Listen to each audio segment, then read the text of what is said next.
Good morning and welcome to Brunch, a Taste of Tobago. I am so very honored. I'm so very happy that you are joining us today. And on the eve of our independence celebrations, I wish you blessings and I wish you happy independence. Trinidad and Tobago, you are pioneers, you are trailblazers, and we should celebrate one another. You are viewing Brunch, a Taste of Tobago. I am your host, J.W. Moore, also known as J Soul, and I will be taking you through a wonderful journey today for the next 2 hours. For those of you, tongue twister there, for those of you who are just joining us, we are live on Facebook, YouTube, and of course, the Amplia Network. Our Good Stuff segment is first, as you well know by now, and these stories are here to highlight, they are here to inspire and educate our population. So again, blessed good morning to you. So I take you first to the news day. Teachers off to jet duties in Japan. Quite interesting. The Japanese ambassador Matsubara Yakuta hosted a pre-departure orientation and a send-off reception for the new participants of the Japan Exchange and Teaching, acronym JET, of course, program at his official residence. Okay, so the JET program, he was hosting a send-off to the participants of the JET program at his official residence. 23 JET participants from Trinidad and Tobago were celebrated, and they were also selected for the cycle of 2023 of the program. They left for Japan on August 8th to take up their appointments as assistant language teachers, or ALTs, in the various prefectures across the country. So JET doing wonderful things. Good morning to Japan, and thank you for your patronage. Thank you for hosting our very able sons and daughters of the soil who are doing great things and impacting humanity. Next, I take you to The Guardian. Let's go, guys. Chevening scholar Sachet Alexander George forges ahead in digital entrepreneurship. For too long, the digital industry was considered off limits, or not a space women considered far less ventured into. However, Sachet Alexander George, love that name, Sachet. You know, it's like a runway name, just one name, Sachet in lights. I love it. Sachet is saying that she is fueled by her passion, drive, and creativity, and is breaking those stereotypes, changing the narrative, and inspiring others to reimagine the future. I love it. Go check that out, guys. Of course, the Daily Express, I cannot leave you out. Gearing for a digitized society. More than 100 pupils from Mayaro and the surrounding communities have been prepared for a digitized society and economy through computer coding workshops. Yes, delivered at the Mayaro Resource Center over the July-August vacation. Sponsored for the second successive year by BP Trinidad and Tobago and delivered by Education Solutions Specialists Limited.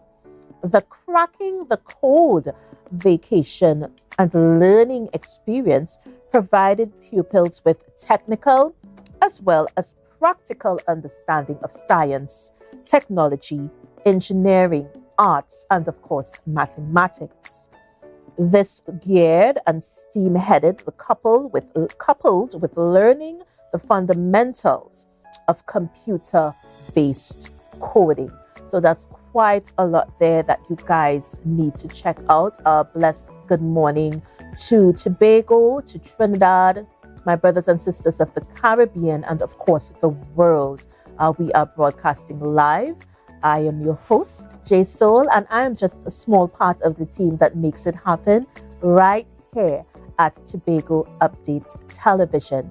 We are going to take a break and we are going to be right back. Our good friend and the resident chiropractor, Dr. McSween, joins us, and we're going to be having a wonderful conversation with him. So stay tuned, and we'll be back with Brunch, a taste of Tobago. See you guys soon.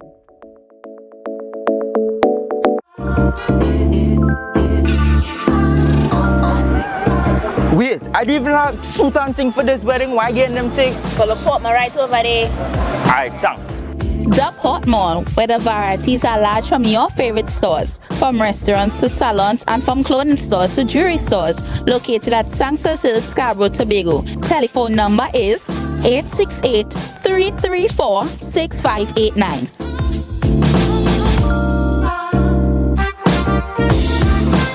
Wow. I didn't expect to see you here. Look good. Thanks. It's all because of you and Port Mall. But here now, I'm going to our wedding. You want to join me? Yeah, that's okay. Alright. Beat the rush and come on down to the Port Mall. So your car break down. Oh, no, not again. And you're worried paying a wrecker could mean a pocket breakdown too. But when you're insured with Tatil, no stress. Yes! A Tatil motor policy has lots of benefits that protect your pocket, like free roadside assistance. That's free 24/7 every time, as many times as you need. Tatil, where people are people. A member of the Answer.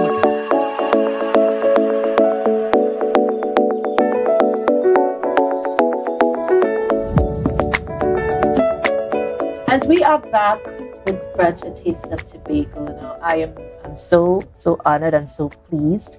I did make a declaration that this gentleman should be back. He's at the side here chuckling. Yes, but we did have a conversation, and I said, you have to come back. You have to come back because we need to talk more. We need to educate our sons and daughters more. And he heeded the call. Thank you so much, Dr. McSween. Dr. Pelham McSween is back, a resident chiropractor here on Brunch, a taste of Tobago. Good morning to you. Good morning, and thank you for having me again. I hope it's more times. Yeah, because we have so much to talk about. You know, it's like having the proficiencies, you know, knowing what to educate us on, because there's so many questions when it comes to chiropractic services, you know, and we just wanted to touch on, you know, frequent chiropractic problems. I remember the last time we just kind of touched just a little bit, so it was sort of an introduction to the topic. But before we go into that, just tell us in your experience some of the more the problems that most people would have, the general problems that most people would have. I remember we touched on it before, but if you could just reiterate for the viewers, some of the general problems that people come in. Yeah, two of the basic problems I find that I see in Tobago and Trinidad, neck pains and lower back pains. And the neck pains may range from a host of issues, and likewise the pain in the arms and the pain in the shoulders and the wrist and the elbows and so forth. In Trinidad, I find that there are a preponderance of problems that I identify on the x-rays. A person may come in to me, and I've seen this quite frequently in Trinidad, where they have a hip problem. Not necessarily a pinched nerve in the lower hip, but problems in the joint itself. And I think we have some x-rays we can probably see, and I could identify what the problem is. I find that there are problems I encounter in Trinidad that's very different than Tobago. Oh, interesting. Yes. I find a lot of hip problems coming in, post-traumatic accidents and so forth. It's not as frequent here.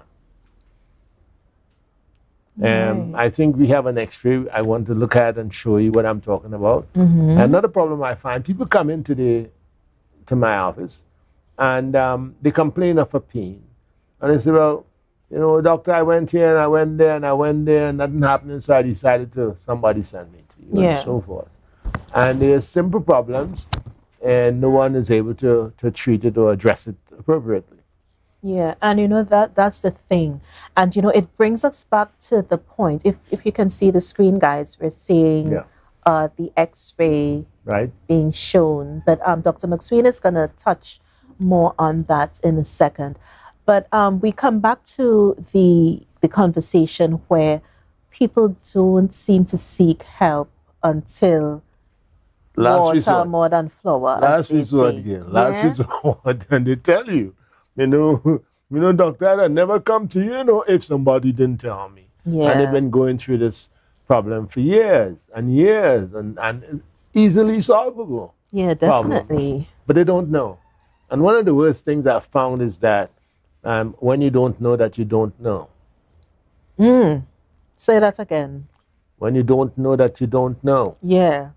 Because sometimes you feel what you know is what it is, and it's not.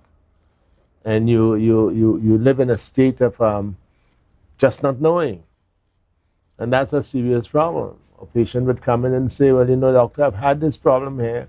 I've been to Tom, Dick, and Harry, and I know what to do. You know, this one, I recommended surgery. This one told me to go and get some rub. This one told me to rub with Bengi. I said, this one told me to rub with some bush. Go by Sister Mary. She's going to fix you up and stuff. And it's not a problem that ought to be addressed that way. Yeah.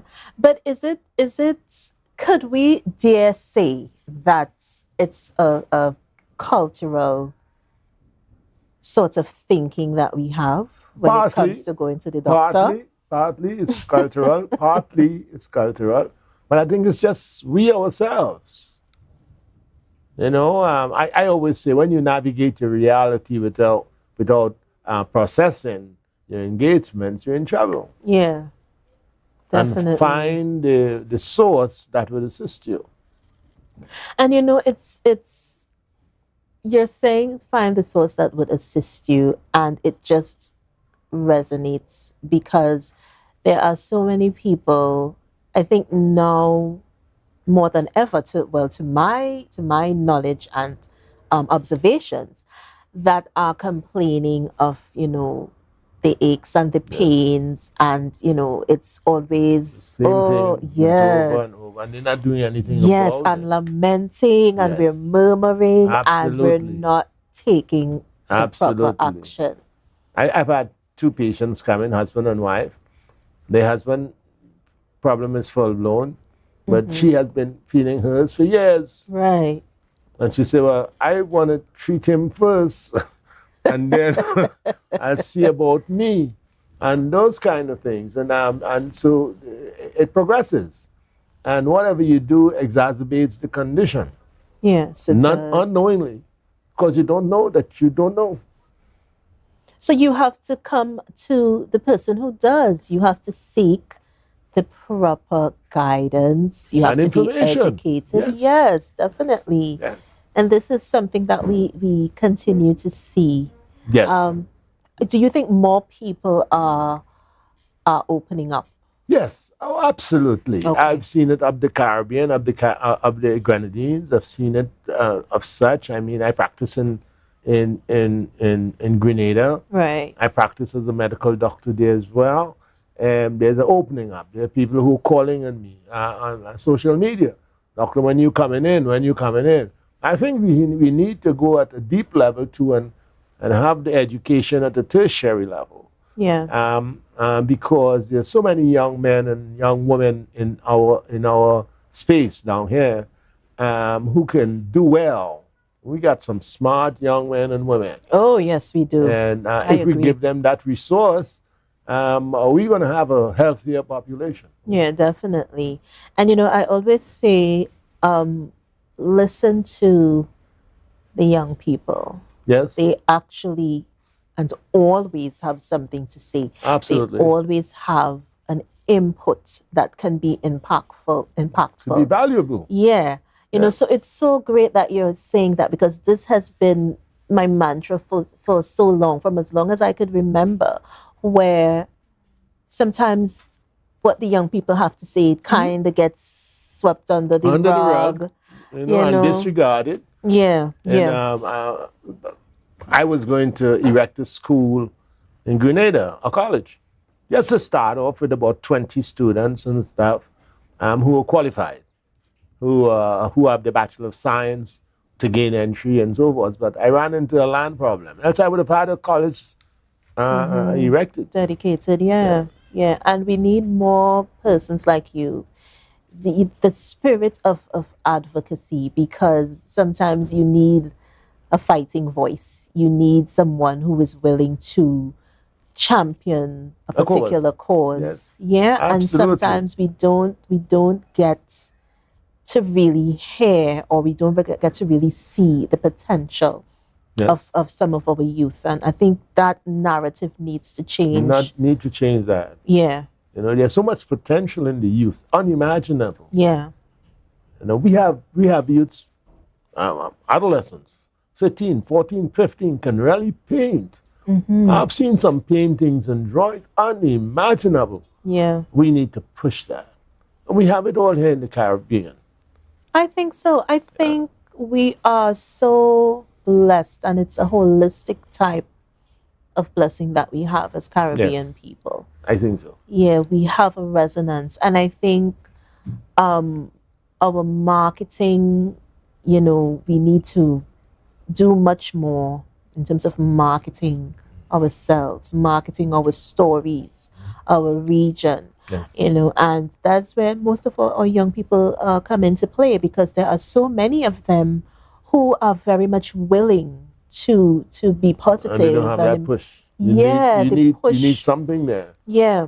My great-grandmother, maternal side, is a Congolese. Mm-hmm. So I lived in West Africa sometime. Okay. Just to find out, where I'm from and that kind of thing. Yeah. I think the youth has that type of insight, but they need that support from home. Yeah, and they need the platform to really be heard. I am hopeful that it would occur. For people like yourself and Tobago updates and so forth, and other people who are pushing that type ahead. Yeah. Yeah, we could go through the X-rays and let's. I was just about to say that. Yeah. Frequent chiropractic problems. When Dr. McSween is here, we kind of go off track sometimes, guys. Let me just say. So he's just quietly nudging me that we have to look at some of the X-rays. Today is my off day. Yes. So I am going to give you my day. When I come here, you have my day. Definitely, and we greatly appreciate You're you. welcome. So we're going to go to the X-rays. We were talking frequent chiropractic problems. Yes. All right, so X-ray, this is X-ray 1. This is X-ray number 6, but that's okay. Okay, X-ray 1. It's 6, X-ray right. 1. X-ray 1 on the screen. Right, this one is basically a normal lordotic curve of the cervical spine. I'm looking at, when I am analyzing this, I'm actually analyzing for what is not supposed to be there. Okay. I'm looking for what is abnormal, not the normal. But this is close to normal, and this is a normal cervical curve. The arc is right. You have C1, C2, C3, C4, 5, 6, 7, and T1. So you have that in the arc there. And you could see the cricoid cartilage and so forth. You can see where the pineal gland is supposed to be. And so I'm looking for abnormalities. from this x-ray, you could determine the other x-rays that's bad. This may not cause problems, even though I brought it back to this state. It was basically like a straight neck, military neck, like the other two for you. Yeah. And the patient is in less discomfort. This patient couldn't raise their arm, couldn't scrub their back, and so forth. They couldn't button their bra, couldn't put their hands on top of their head, couldn't put it behind the back. But the person is close to normal now. The other two x-rays, they are abnormal. And they have all the antecedents that I just mentioned there. Okay, so we're going to the other x-ray now. No, not that. Which one? That is another one. To go back, you're going to see two more cervical spine x-rays, two neck x-rays. All right, so we're still with the neck x-rays, and you're showing us the abnormalities now. The abnormalities. That's what, remember, that's what I look for. Yeah. I look for what is not supposed to be there, not what's there. So anything I pick up, like an artifact or anything of the sort in the x-ray, I need to identify it and see why it is there. Okay, understood. You know, guys, I forgot to mention, you can call us if you have any questions or concerns for Dr. McSween. The number is 284-6957. Let me say that again, 284-6597. And that's our Ask Doc segment. So you guys can call in if you have any questions or concerns. Yeah, but frequent chiropractic problems. Let me just touch on that real quick before we bring up the next x-ray. Do you see a trend? Because I just mentioned people seem to be complaining more.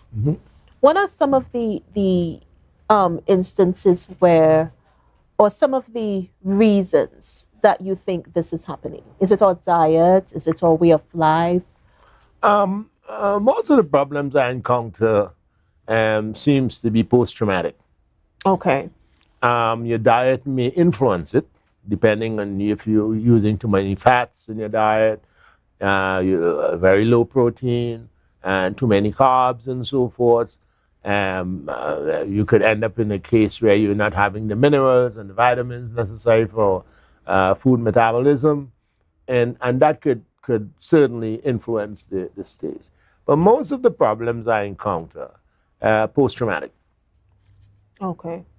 And some persons think that our lifestyle choices, from diet to exercise to even what we take in, plays a part in our chiropractic health. Absolutely. Yeah? Absolutely. I say that you could drink and eat and rub it all you want to rub and eat and drink. And you know we like to rub. Your back is out. You're in trouble. Yeah, exactly. It's a waste of time. Exactly. Hey, doctor, I went and drank 5 bottles of noni juice. Them kind of stuff. Doc, I rub it Bengi every night as ease and them kind of stuff. And it's not the course to take. I think one needs the competent expertise as advice, and so they could navigate their issue better and make better choices. Yeah. So could we look at the x-ray that you were speaking about? There were two x-rays. I want to show the neck, and then we get into the lower back. All right. Because there are 3 problems down there in the lower back that I want to identify. All right. So we're still with the neck. Right. No, this is the bad neck. Right. I could still see the thyroid somewhere around there, cricoid cartilage. I can see the neck that is straight. I always look for where the pineal gland is supposed to stay, right above that, your occiput there, middle of the neck going up. And this patient has osteophytes. They have spurs in their neck. All this contribute to the discomfort that the patient may experience. And you don't know. Because you have this, nobody sends you for these x-rays to analyze them for you. And by the way, this is just one view because you need other views. I usually ask for an open mouth and anterior to posterior and the base posterior. So I can really look at it. Sometimes an oblique And these are views. But nobody says, hey, you know something? When you have a serious neck problem, you see, you can't put your hands above your head. You can't raise your arms. You don't know. But doc, how that is happening? Well, it's happening because what makes you raise your arms are nerves. And when those nerves are squeezed, it's trouble. Yeah, definitely. So this is the bad neck. The other one we saw previously is a good neck. Normal alignment. Normal alignment. Right. See this? Yes. This is the good neck. Right. But the other one is, and listen, I'm showing you these bad x-rays from young people. This is over 50. This is a young person. And look at the neck. Why? You see how it's going backwards now? Not only is it straight, but it has a tilt to go to the front. Yeah. So they've had some trauma. They had some rear-ended accident. Car hit the car and stuff. And the neck moved because there's no protection in the neck. Yeah. And there's no protection in the lower back. There's protection, of course, in the thoracic case because you have the sternum and the rib kind of buttress in there. But so this is a bad neck. Okay. And what was the other? And the problems coming from this is all the attendant factors I told you. Yeah. Pain in the wrist, pain in the hands, pain in the thumb, pain up the elbows, pain in the shoulders, pain in the neck, and so forth. Yeah. So what was the other, let's recap, the other set of x-rays that you wanted to Right, so we want to look at the one where I was doing a lecture of the islands, and I was doing a lecture at GBN, the Grenada Broadcasting Unit, and this is what the lecture was about. So this one so this is it here. Right. A patient comes in to me and complains of pain. Said, doctor, I went to my doctor Saturday and I told him about the pain. And my doctor said, you probably need calcium. Oh, okay. Right. So the doctor gave her a bottle of calcium. That's this Saturday. Right. She went home, and after taking the calcium and going through the nights and so forth, the pain kind of increased, and she started getting some abdominal pains and some epigastric pain. So she didn't go back to the doctor because she had seen him twice previously. I sent her for x-rays and she came back. And so I'm looking through the x-rays with her. I'm giving it a cursory review. And boom, I see 5 calcium pills in her stomach. Oh, wow. I said, and I didn't know that she had ingested the pills. And so I am identifying there on GBN where the pills are. And so it may not work for her, it may work for some other people. But these are the things the chiropractor wants to look at because they're abnormal and they're not supposed to be there. And then you could direct her and say, listen, I think you need to go back to your MD and let them see how we could address this because this is not a chiropractic problem. But in fact, she had a lower back problem, which I rectified. Right. Now, the bad thing about this is that in some homes, and this is a problem I encounter, in some homes, husband and wife go to the doctor. The doctor gives the wife pills to take, and they go home. And the wife starts to take it, and she might say, you know, I feel a little better. The husband may say, you know, I better try it. I better try it too. He wants to now try it. Right, I better try it too and see how it might help me too, because he may have a similar pain, right? And in this issue here, the husband started to complain of pain. So I sent him for x-rays. And when he came back, he had about 6 pills in his belly too. Oh, so he go on and take the pills? He's using the wife's calcium pills. I always tell my patients, the best calcium to use is the natural calcium. Get it from your leafy green veggies. Eat veggies every day. Don't eat veggies only on a Sunday. Yes, it's supposed to be a daily thing. It's a daily thing. Eat your veggies because you're going to get all your minerals, you're going to get your vitamins, and it's going to help our metabolism. But get those veggies. You're getting your calcium in there and so forth. And other things that you need to build tissue and so forth. But some people don't eat veggies at all. Yeah, I've heard people say. Some people eat meat and rice. Yeah, and you know, it's full. I've heard full men and women saying this thing, like where you're sharing the food and they're like, hey, don't kill me with no bush there. Exactly. And I'm like, they don't I'm know. taken aback because it's like full, they're full women. It's not teens. These are grown folks. Yeah, and they're saying, don't kill me with the bush. Don't kill me with that bush there. And that's what you need. You know, I always say, you see how strong goat and cow bones are? Yes. Where you think you get it from? Yeah. You get it from all the grass and the herbs. Yeah. They eat there because it gives you that thing that it needs, the normal calcium. So our people must become more conscious of their eating habits and their culinary habits.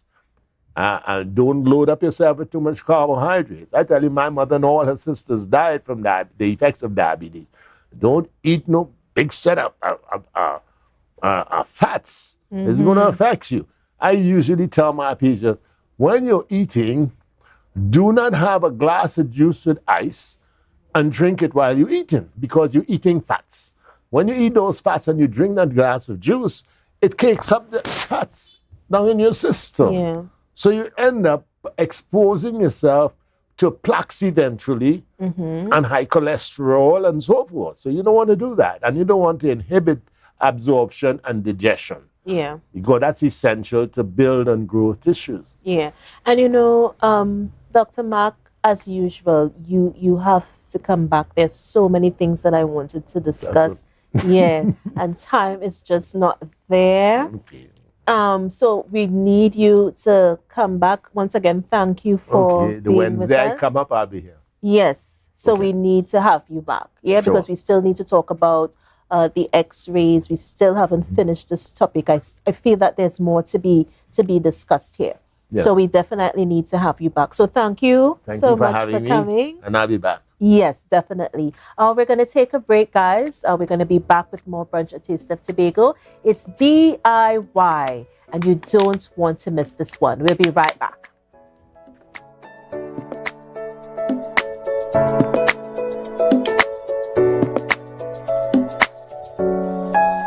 Summerama, real steam for the summer standard. Is a dream for the summer. Dreamy, steamy, standard.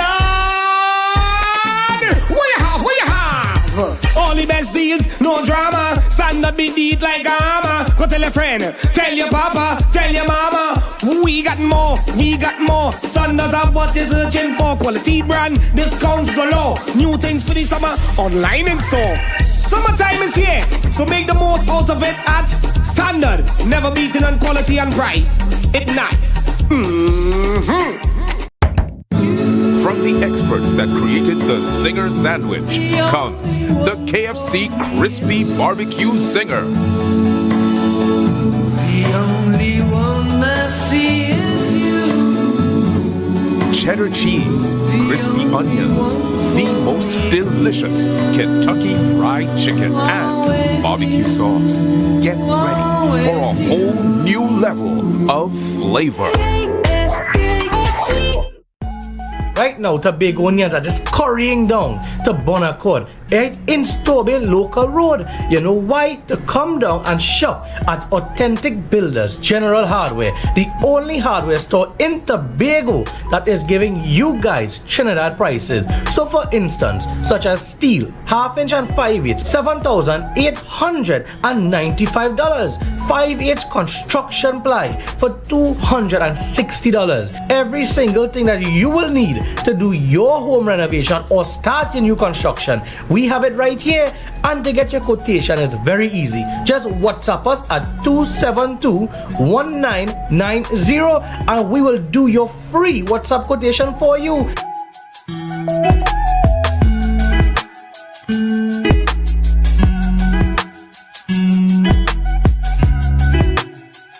Tobago Glass Supplies has been a leading name for over 37 years in the glass and aluminum market in Tobago. We provide an extensive range of high-quality, innovative aluminum and glass products for commercial and residential use. Competitive prices with superior and professional services by committed employees who are guided by rigid quality standards. Tobago Glass Supplies specializes in the manufacture and installation of glass and aluminum products that are essential to today's homeowners and the business environment. We are engaged in marketing, sales, and installation of a variety of products. These ranges from windows and doors to necessities such as mirrors for homes and vehicles, designed and manufactured in-house or imported.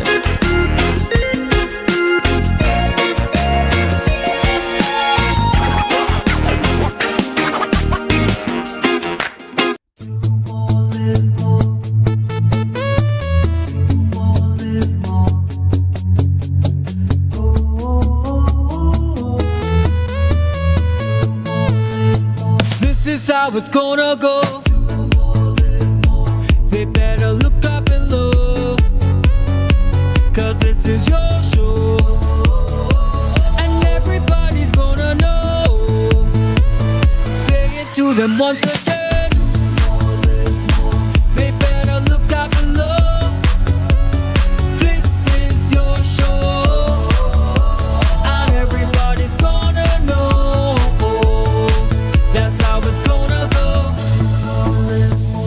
They better look up below, 'cause this is your show. Live more.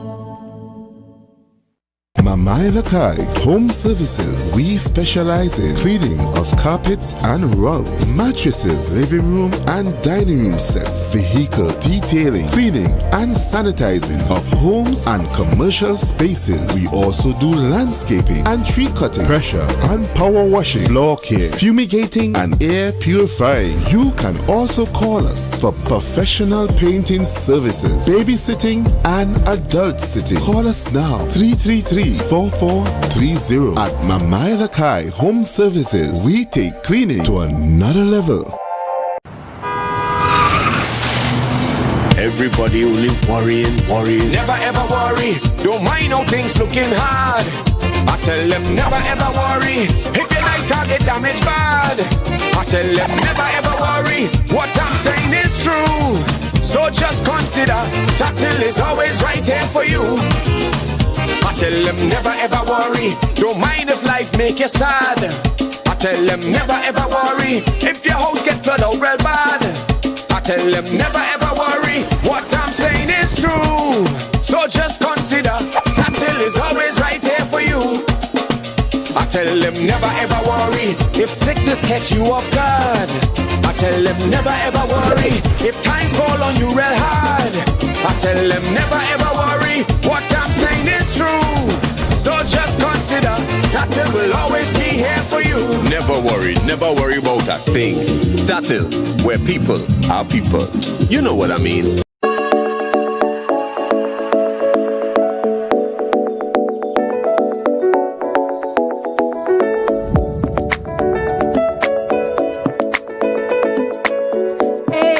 We are back with Brunch, a taste of Tobago. Oh, my beautiful kings and queens. On the way out, I forgot to mention our trivia question, okay? So let's get ready for trivia. I'm going to stick with the trivia that I had on Monday.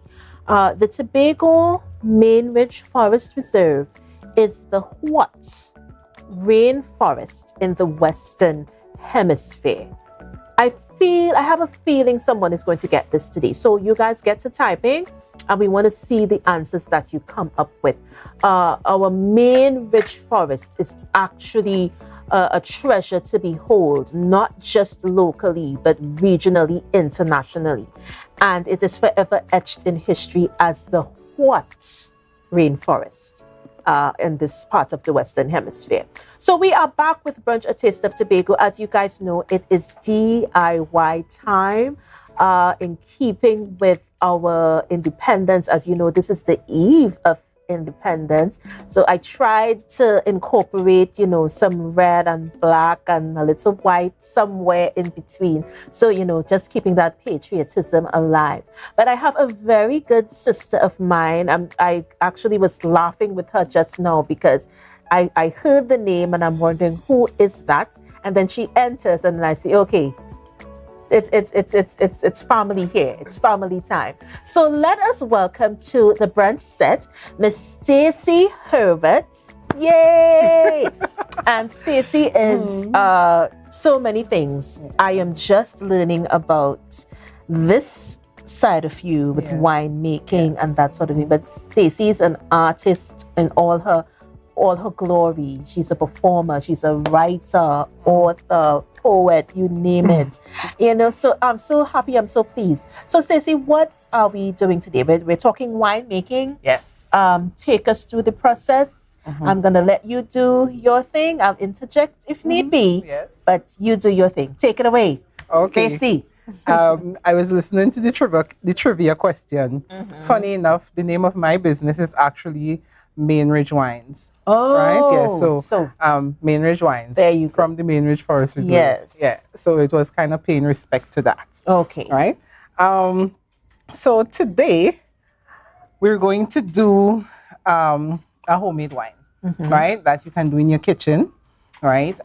You don't need a whole lot to do it, just what you have. Okay. Right? You just use what you have. I am going to focus on doing a sorrel wine today. Okay. Right? I'm doing a sorrel wine because Christmas is coming up, right? And normally for Christmas, we buy cherry brandy and all those kinds of things to soak our fruits in. Right. Right? So this year, for soaking your fruits, is a wine that you make, you're using. Okay. Right? Oh, so that should be interesting. Yes, yes. And what is nice about that is if you, any wine, the wine that you're making, you can actually include the flavors that you would want in your cake. You could actually include them in there. For example, all the spices and all those kinds of things. Right. You can add them in your winemaking process. Yeah? So, we are doing a sorrel wine, right? But this sorrel wine is just not a plain sorrel wine. Just not a anyhow sorrel wine. It's made from things in your kitchen, as I said. So, what we're starting with is 4 ounces of dried sorrel, right? Because sorrel is not in season right now, we're going to use dry sorrel. Right, you can purchase dry sorrel in the supermarket. Okay, right. good. We're going to do 2 gallons of wine. This 4 ounces of dry sorrel, which is like 4 ounces, that's quarter pound. Right. Right. Quarter pound of dry sorrel will give you 2 gallons of wine. Okay. Right. So, and we're going to make this wine at 9% alcohol. Right. How do I know it's 9% alcohol? Because depending on the amount of sugar that you use, that gives you the amount of alcohol. Okay. So I'm using in this wine 1.5 pounds of sugar for every gallon of wine. So it's 2 gallons, 1.5 pounds by 2, that's 3 gallons of wine. That's right. 3 pounds of sugar, sorry. Right? And that is going into 2 gallons of wine. What I did, because I wanted to make the process as quick as possible, I made a syrup with the sugar. Okay, right? so you did that. Yes, I did that beforehand. Right. Right. So you can do that for the viewers out there, the budding winemakers. You can make a syrup with your sugar, right? And in your syrup, you could actually put in like your clove. You could put in ginger. You could put in cinnamon. I'm smelling. Right. You're smelling all of that. And the ginger. Right. And black pepper and all of that. Whole black pepper. So that is what I did. I put 15 grams of ginger. I put 3 grams of tonka beans. I put 1 gram star anise seed. I put 3 grams of black pepper corns, the whole black pepper, right? And 3 grams of cinnamon, a stick of cinnamon that weighed 3 grams. So you use the cinnamon stick? Yes, not the powder. Right. The powders, stick. Yes, the stick. Don't use the powder at all, right? And what I did, because I think winemaking should be as easy and as cost-effective as possible, especially when you're dealing with a cooking wine, because this wine that I'm teaching you to do now is a cooking wine, cooking or baking wine, right? I want to use stuff from the kitchen. So normally when I boil rice, you know, when you boil rice, you might have have water remaining, right? If you're straining cloudy that's water. straining okay, when you boil the rice, right? Some people allow their rice to dry down, but some people actually strain. Yeah. Right, when the rice is cooked. So sometimes I strain, depending on the type of rice I'm using. Okay. Sometimes I would strain. And that water that remains, I would normally put it in the freezer, put it in a container, put it in the freezer. This is what I have in my hand here. Frozen. This is actually frozen rice water, right? I put it in the freezer because I want to use it in my cooking wines, right? Because I cook with wines. That's a normal thing. I cook with wines, right? So I have my rice water here. This was actually 1 pound of rice that I boiled, and the concentrate I just saved that. Right. Right. So we're putting all these things together, and we're going to put it in our bucket. Well, this bucket, right? Because this is the bucket that has the syrup that I already boiled. Okay. I already made. Boiled. Right. So what we're doing now is basically just putting all our ingredients, all the dry ingredients, all the dry things, right? All the dry goodies. Yes. So, come. You're making wine too, right? All right. So we're throwing it here? Yes, we're putting it inside of this. I call this, it's just a nylon piece of cloth, basically, right? So you use it as a sieve? I use it to hold everything together. Okay. Right? So in winemaking, sometimes some people throw everything inside the bucket, and then after the fermentation is done, you have to study the messiness. How are you getting all those things out from inside of there? Right. Right? So this is a simple way to deal with it. Okay. Right? So put your ingredients inside of in this piece of mesh, a piece of shea fabric. So the tonka bean, I boiled it already, but I still want some more flavor infused in there. Right? So the tonka bean, the ginger, the aniseed, the clove, the black peppercorns, those kinds of things. Yeah. So inside of here too. Right? Right. Right? And in addition to that, well, I'm going to rest it back inside of this silver bowl here. Okay. All right? Now, I will also, well, this would melt out. It's frozen, right? This is the frozen rice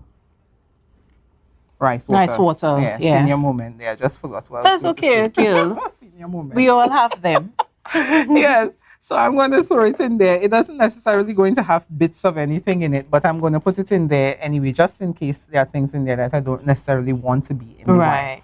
Right?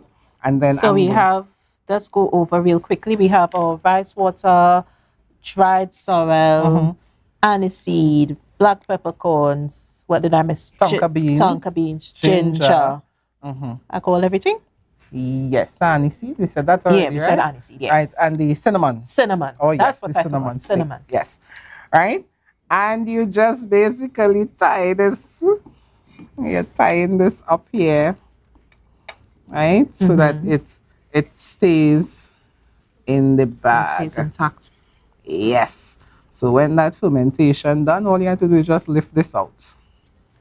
And you don't have things floating all over the place and creating a whole mess. Right. Right. So now that we've done that, put this away. We are going to focus now on this.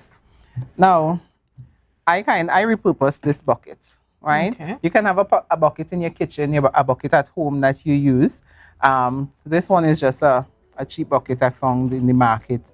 I think I must pay $20 for it. Okay. Right? And I put in the gallon markings because I like to do things by measurement so that I could do it again next time. Right. Right? So I put in the gallon markings and made a hole in the top of the bucket, put in a grommet, a rubber grommet, and that's so that when fermentation happens, gases are released, carbon dioxide. Okay. So if you don't have a space for it to be released, long time when people making wine, sometimes the bottles and the bucket, everything used to explode because it's tightly covered and there's no way for the gases to come out. So you'll have an explosion, the bucket bursts and all that kind of stuff. So this is to ensure that the gases are released. Yes, so the gases are released here, right? So you make a hole. I put a rubber grommet in there. You could buy that at a hardware. Right. And so that you could put something in there. I'll show you something else too. So in this hole, well, I am putting they call it a fermentation trap or airlock, right? Right. You can purchase this for that, or you can simply the cheaper version to this is purchase vinyl tubing. You could get that at the hardware too, Almando's, not a plug for Almando's, but yes. at Almando's, at Almando's hardware, you actually can purchase clear vinyl tubing and use it to put one side of the tubing in this hole, and the next side you could just have a simple bottle like this, a bottle with some water in it, and you put the other end in here. Definitely. So what happens, the fermentation happens, the gases come out and you have a bubbling, right? So the gas come out, but nothing able to go in and spoil your wine, because you definitely don't want a fruit fly or some kind of... and just mess up the whole vibe. Right? Turn your wine to vinegar and all that kind of stuff. So we're doing all the preparation things so that does not happen, the preventative things, right? So this is what we do there, right? And this is why we do that, right? So now I'm going to open my bucket with my syrup. It's a little bit less than a gallon. Pre-boiled syrup, guys. Yes, pre-boiled syrup, right? And I'm making 2 gallons of wine, right? So as I said, it's a 1.5 pounds of sugar per gallon, right? Because I'm going to make a wine that is approximately 9% alcohol, right? Of course, you don't necessarily need to make a syrup. You could actually just dissolve your sugar in the water. Pour the water in just as I'm pouring in the water here, and just dissolve it. Dissolve your sugar in it. But does it matter which method? Is it a... it doesn't necessarily matter which method you want to use. And that's just the thing about winemaking. Each process gives you something different in taste, right? Say, for instance, like with this dried sorrel, I didn't boil the sorrel, right? But you can choose to boil your sorrel if you like. And the funny thing is that both of us would do a sorrel wine using the same ingredients, but you decided for your process, you want to boil your sorrel. Right. And make your wine. But I decided I'm going to put it in just like this. And both of us have a totally different taste in wine. It's totally different. Yes. Right? So, and that's why, like, for me, when I'm doing business and other people that I am teaching to do, create wines to do business, I always tell them, don't worry about the other person, what the other person does, right? Your process is your process, and your taste will be your taste. The water and all makes a difference, right? So I brought it up to my 2 gallon mark, right? So we're now at 2 gallons, and now I am simply just gonna stir it up a little bit here. Right?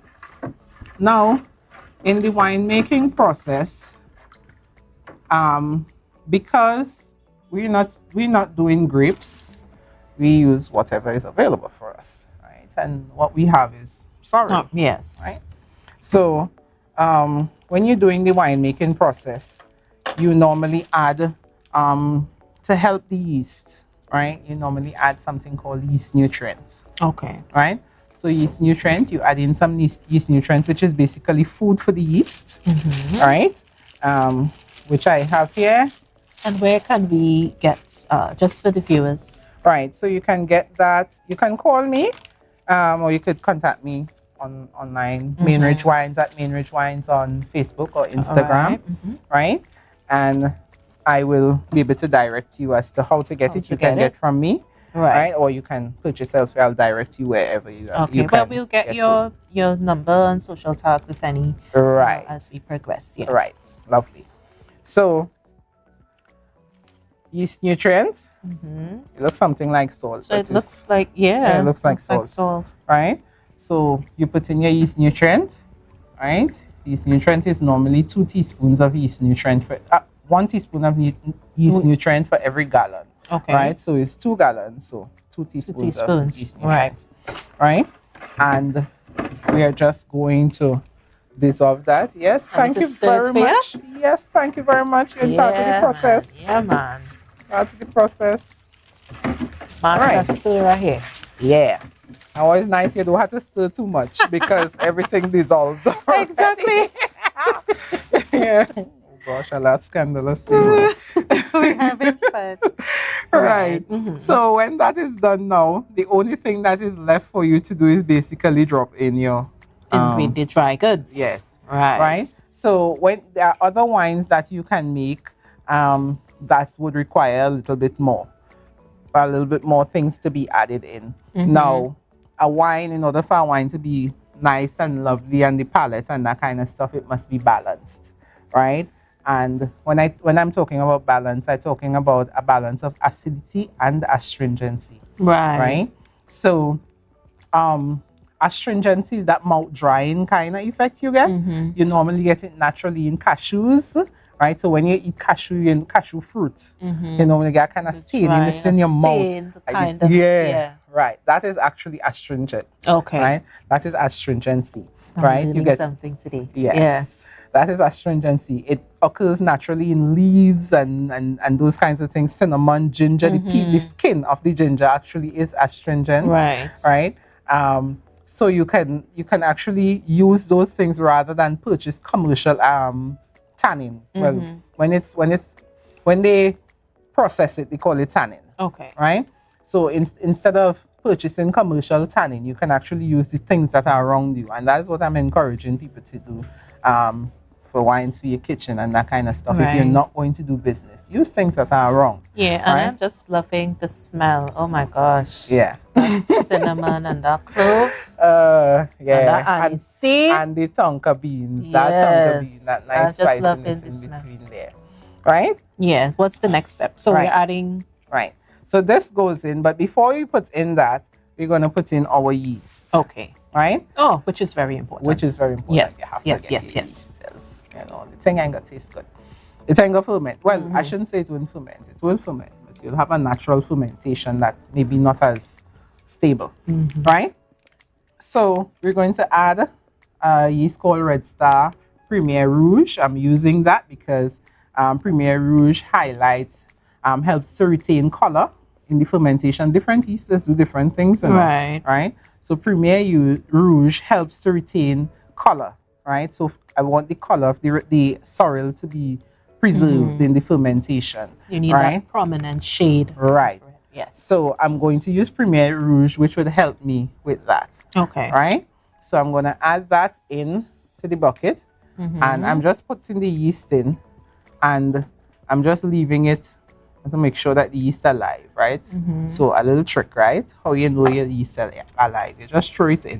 You throw it in one spot. And what happens, if it's good yeast, it starts to spread for itself. Oh, like what it just did. Yes. Okay, if it didn't do that, then I'll start to look and wonder. I wonder if this yeast good, boy. Yeah, and it definitely spread. So it's it's good. It's good. Right? And basically that is it. Right. Right? So now I'm gonna remove my pot spoon. I should have taken it out before. Yeah, and we had teachers who would buff us. Yeah. For leaving that spoon in that mix. I know. Oh, Miss Canetta Bob, good morning to you. Good morning, Miss Bob. Yes, she would buff yes. And you do and cover down. You don't want fly kissed food. All of that she used to tell us. Good morning to you. So now we dropped in our bag with our dry stuff in there. Now, traditionally, there are people who would use raisins and stuff in there. I personally don't like to use raisins, but of course you can. Okay. Right? For me, I don't necessarily want the influence of the color, right? Because when I'm doing winemaking, everything I do from the perspective of an artist, right? So color is important to me. And I don't want to tamper with the color that I get in from the sorrel, you know? So I want that beautiful red. If I'm making a white wine or a pineapple wine, a wine that is pink, I don't want that influence. So I wouldn't put in the raisins. I would highlight that color and perhaps do something else in the back if I want the flavor. You understand that kind of way? You. Yes. So yeah. So this is it basically. So now all I am doing is covering my bucket. All right. Make sure it's covered properly. tightly so that nothing securely. comes out. So any gases comes out through this hole, right? And it's not gonna disturb the mixture. Right, and nothing will go in there and tamper with the taste and not only the taste, turn it to vinegar. Yes. And you might be very upset, although you could use your vinegar still, right? And you just put in this on the top here. And there you have it, my wonderful people, my blessed sister who is here with me. Oh my God, I love you so much. How can we reach you? Tell us where we can reach you, and persons who have questions and want to get the products. Yes. I teach winemaking, so you can actually contact me for that. I teach it. Okay. You can reach me on Facebook and this Instagram at Stacey Herbert or at Mainridge Wines. Right. You will get the number once you get onto Facebook or Instagram. You'll get. Okay. If you'll remember it now, so. Yeah. So Mainridge Wines. Stacey Herbert. Log into Mainridge Wines. Yes. She's on the social media platforms, and also she's there as her name. Yes, Stacey Herbert. Stacey Herbert. Yeah. No E in Stacey. Yeah. Oh gosh. Yeah. STACY. Leave out the E's, guys. Leave out the E's. Yeah. Stacey Herbert. All right. And at Mainridge Wines. All right. So we want to say good morning to Tobago once again. Mainridge Wines and your sister and your very able and accomplished representative, daughter of the soil, is doing great things. Stacey, we want to thank you so much for joining us on Brunch.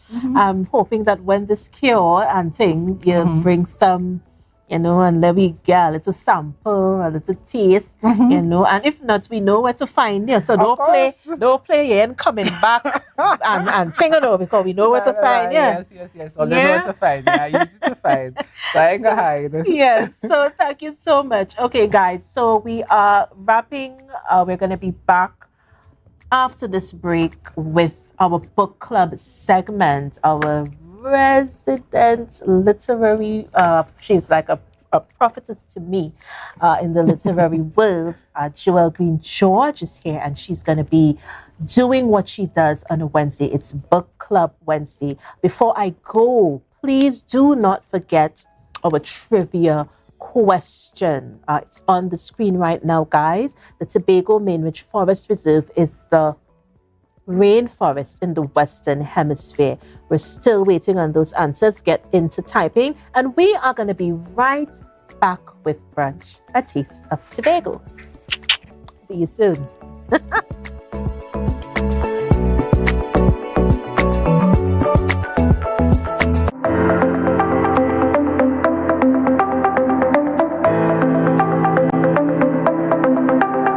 Full disclosure with the executive every Thursday at 8 p.m. only on Tobago Updates. Real questions and honest conversations with the sole aim of keeping you fully in the know. Full disclosure with the executive every Thursday at 8 p.m. only on Tobago Updates. It's a different type of thing down there. And we party till we drop down there. With a lot of pretty girls down there. Down in Tobago. If you see or know about a crime, report a crime safely and anonymously. Call 800-TIPS. Help stop crime. You can play your part safely and anonymously. Report a crime. Earn a reward. Call 800-TIPS. Help stop crime. Be a hero. Champion. Fearless citizen. Be a crime stopper safely and anonymously. Call 800-TIPS. Help stop crime. But this place so boring, enough. We don't even do nothing. Let me go somewhere now. I really want some new things, yes? Then look no further. Portmore is the place for you. Oh, really? Yes, you can have anything that your heart desires. Take a look for yourselves. A world of endless opportunities. Feeling hungry? Go get something to eat. Books and stationeries, games, and much more. Portmore, the island's beat.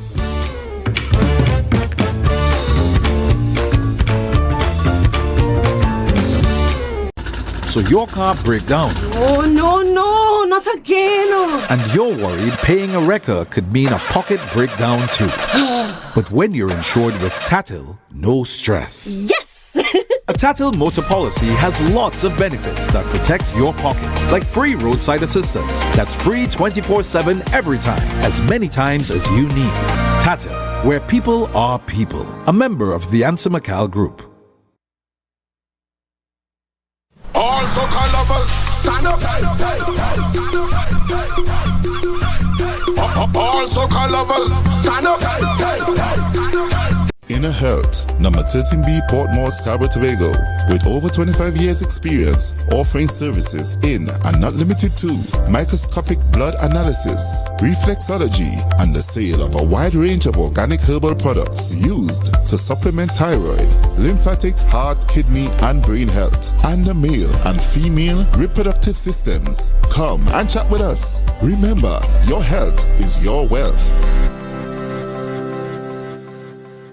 You can now get whatever you need whenever you need it anywhere in Tobago with Tobago. Your meals, medication, groceries, and shopping all delivered directly to you. No more hassle, no more stress. Get the Tobago app today on Google Play or Apple App Store. That's TAPPOGO and let us deliver to you. Check our website at www.tapogo.app or call the experts at 494-TOGO and 484-4746. Tobago. Relax. We will get it to you. Tobago's at your service.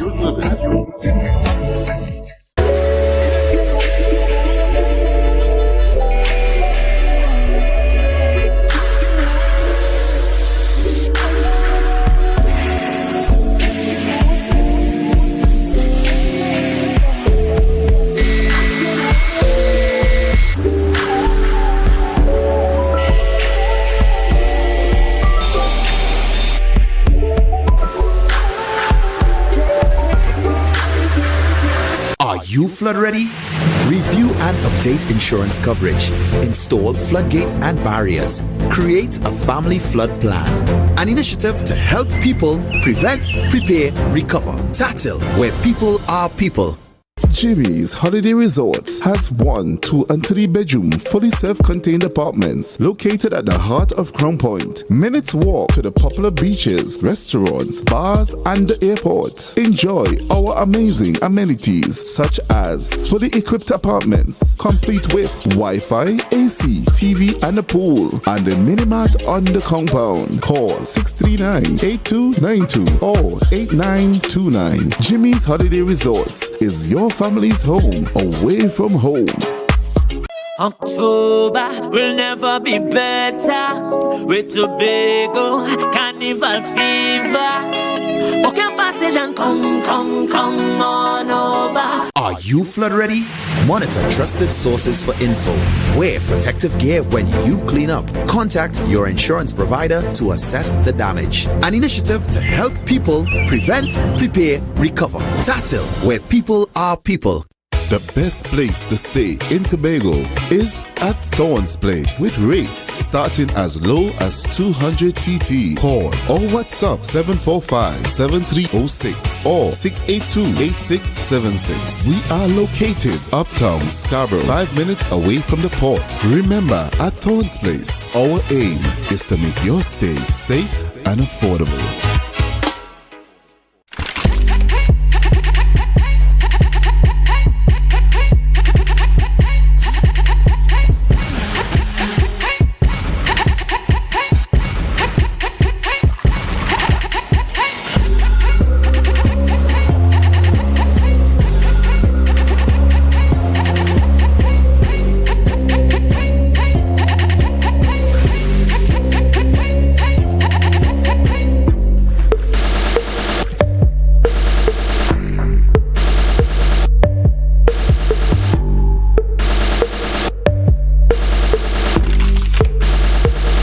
You flood ready? Recycle and properly dispose of large waste. Avoid sweeping yard clippings or trash into drains. Plant trees to avoid soil erosion. An initiative to help people prevent, prepare, recover. Tatil, where people are people. MI4 Security Services Company is the most advanced security service in Tobago. Ask about our cash and transit service. It's safe, risk-free, reliable, and timely. We provide safe banking delivery for all business types and sizes with highly trained staff, 24/7 monitoring, coordinated emergency response, and a well-maintained fleet of armored vehicles. Contact us at 660-7723 or visit our website at www.mi4securitytt.com to sign up today. This is it. Excel Spa by Haley, where our highly trained staff are ready to deliver the top-class services in facial massages, waxing, nail enhancement, and body treatment. We are ideally located at Coco Avenue, Switzerland, Tobago. You can find us on Instagram, Facebook, TripAdvisor, or you can call us on 730-0149. Exhale Spa by Haley. Relax, renew, and rejuvenate.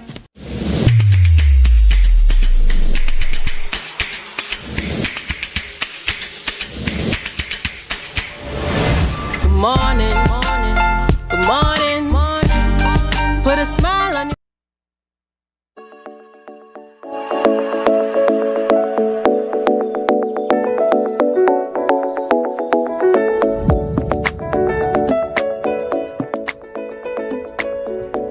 Good morning, and thank you for being with us here today. I am Jewel Green, and this is Book Club Corner, where every Wednesday on Tobago Updates, we chat with a local author about the literary arts, their book, and their love for the written word. We want to thank you for being here with us pre-independence. Tomorrow's Independence Day, and we know you all are getting ready to go out there in your red, black, and white and show off, and enjoy yourself. We are heading from emancipation into independence, and then we're heading into republicanism. It's just a beautiful time. And today I have with me on this pre-Independence Day, Ira Mathur. She is the president of the Media Association of Trinidad and Tobago and an award-winning multimedia journalist.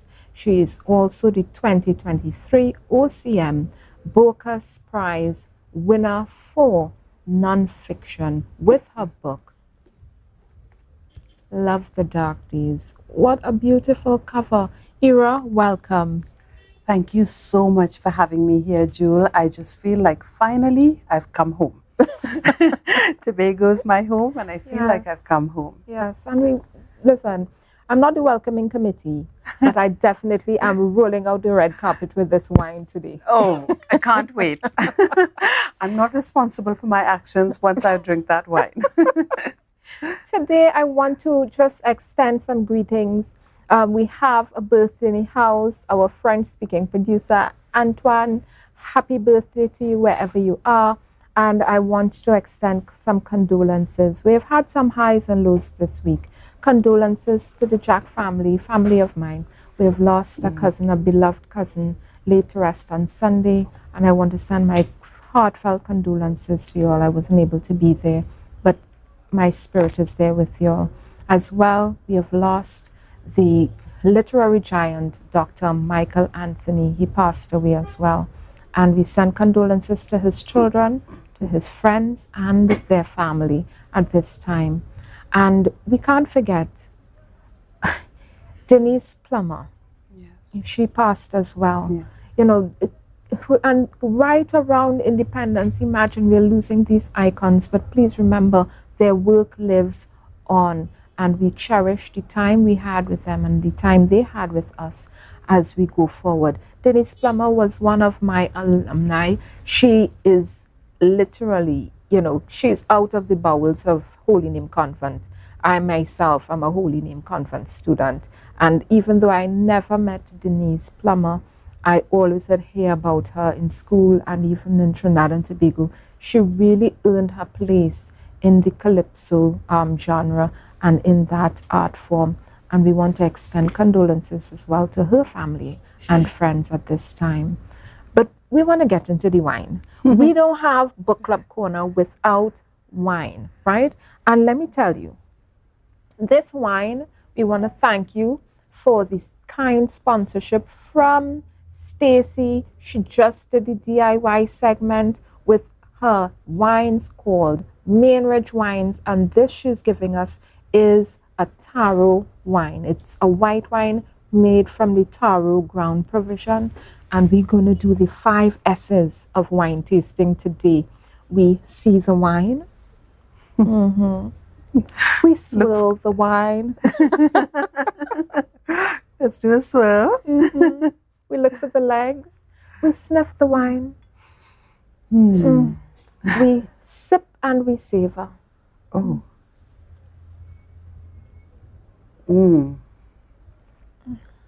Exquisite. Yes. I think we can have some more. I agree.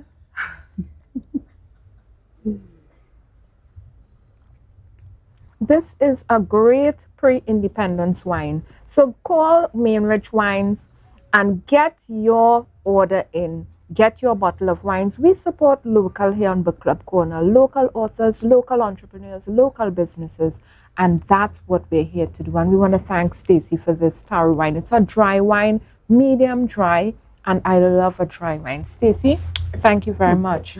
Thank you. It's exquisite. Ira, I want to get into this book, and when I saw the cover of your book, the title of your book, I ended up reading a poem by Derek Walcott.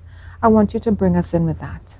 Those few lines that really give an idea of the title of your book. I think with the writers such as Derek Walcott, I was very lucky to spend some time with him, and it is in the book. Yes. And when I was thinking of the title, a colleague of mine, Monique Roffey, who won the Costa Prize, the Women's Prize for Literature, she said, I think you should probably take it from one of his poems. And actually, so the poem that I got this from completely sums up my book, because I don't think that there's no such thing as happiness without sadness, and it's all intermingled. Yes. So I'm going to read just the part of the poem. It's from Dark August by Derek Walcott that inspired the title. Don't you know I love you, but I'm helpless at fixing the rain.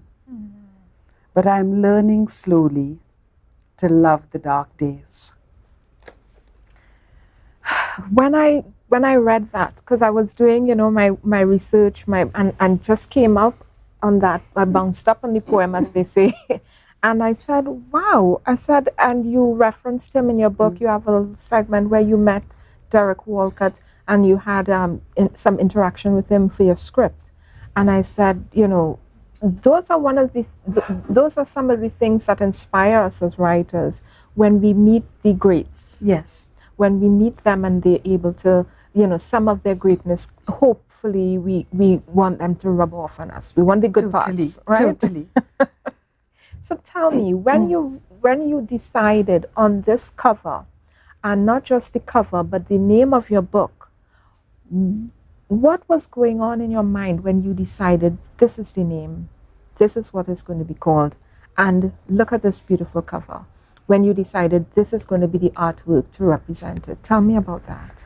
I think I wanted to represent 2 continents.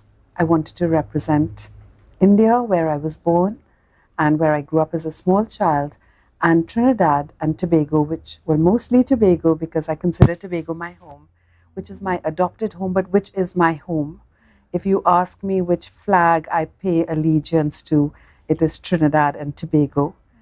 India is a place of dreams and memory and where you've come from, but this is home. And I wanted to show both sides, because you really need to know where you've come from in order to know who you are as a person. So this cover, if you look at it, there's a sari. This is actually a sari, the red part. It's a sari. And it's my mother's sari. And I was wearing it. And the top part is the flora, represents the flora and fauna of Trinidad and Tobago. I particularly wanted the purple heart, which was really something I really wanted in there, because I think it represents love. So to me, this represents not just me. I didn't want this to be a book about me, which is why there's no face. It's a book of continents, of how somehow or the other people from all continents of the world migrated here. And, you know, there was some kind of percolating happening. And that is how we have all become Trinidad and Tobago. And I'm so glad you mentioned Denise Plummer, because for years I was like, where am I from? I'm from India, I'm from Tobago, I'm from here, studied in Canada, England. And then, you know, I heard her, that song where she said, the Calypso, where she said, is here that conceive me, is here I go dead. And, you know, that gave me goosebumps. Although I was not conceived here, is here I go dead. And I love the fact that people of all continents, we can all look differently, but we're deeply rooted to this place and we love this country. Yes. So I feel like it's just such a full circle moment for Yes. me and for you and for the country, because tomorrow is Independence Day.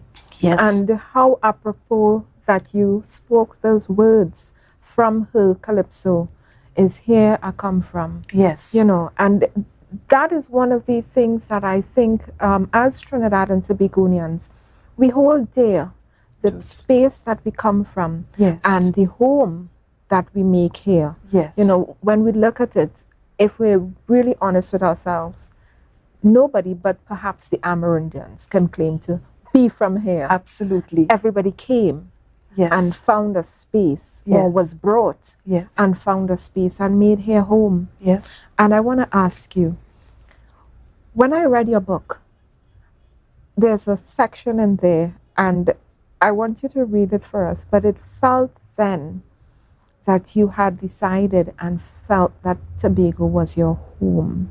And for me, it was that part of the book where you decided, I'm going to learn to cook, and I'm going to do all these things that I need to do. I'm going to go across by the neighbor. I want you Yes. to read that part for us. But tell me, when did you feel like, this is my home? What was the moment that you felt, this is my home, this is it? I think, you know, when you come as children, children have open, innocent minds. Children don't see race. And that is what makes my time here so special, because when we came here as children, we didn't see race. We saw people who were kind to us and who loved us and who we loved back. And so we almost grew wild in a way that, you know, we were living on the fort, we were living, you know, just underneath, and next to us, there were the Yips, Chinese. Then there was the, right up on the fort where we lived, there was Mrs. Wheeler, who I can't say is my neighbor, but is my second mom. Because when my mother was so bewildered by this new country, she took us under her wing. Now, Mrs. Wheeler, as people in Tobago know, as she brought up 4 amazing children, including 2 doctors. You know, people know Victor Wheeler, people know Gillian Wheeler and Alana Wheeler and Kathy Wheeler. And when I needed order in my life, when my mother was like, I am in a strange country, this is so foreign to me, as a child, she drew myself, my brother Varun, and my sister into her fold. She showed us how to cook. While she was dressing all the children, she made sure that we combed our hair too, you know, and she gave us a sense of belonging. So when we were with Mrs. Wheeler, she said, okay, you all go and pick all the plums, you all go and pick all the guavas, I'm going to show you all how to stew it, right? And Yeah. Victor Wheeler, who I consider my brother, and my brother Varun, who's passed away, considered him his brother as well. He said, we are the only people, Julian and I, in the whole world who made burnt ice cream, because of course, you know, we burnt the milk, but everything else, the guavas, whatever ice cream we made was very local, you know, with the churning. Yes. And I think our childhood was just like, if you can think of the most idyllic childhood, you know, go-karting down the hill from the fort, moonlight picnics, you know, in Pigeon Point, just everything about Tobago, walking along the beach, it just all felt so safe.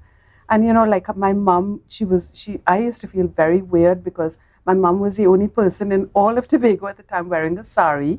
And she's walking up that hill, going down the fort. I'm like, oh God, why can't you just look like all the other mums? And that's when, you know, Mother Robinson, who is the late A&R Robinson's mom, saw me and my mom walking up the hill, me in my bishop's uniform, mom in a sari and a parasol. And she said, "Dear, you all look thirsty. Would you like to come in for a drink?"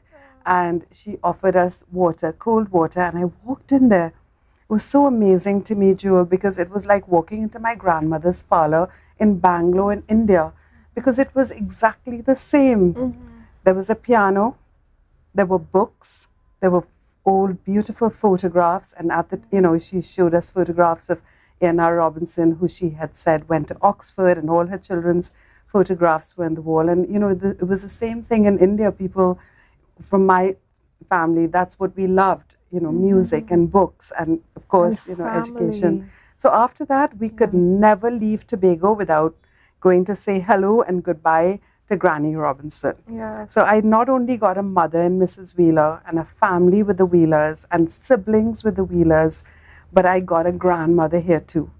So I think that, there wasn't any one moment, but I was just, as a child, I just became a child of Tobago. Yes.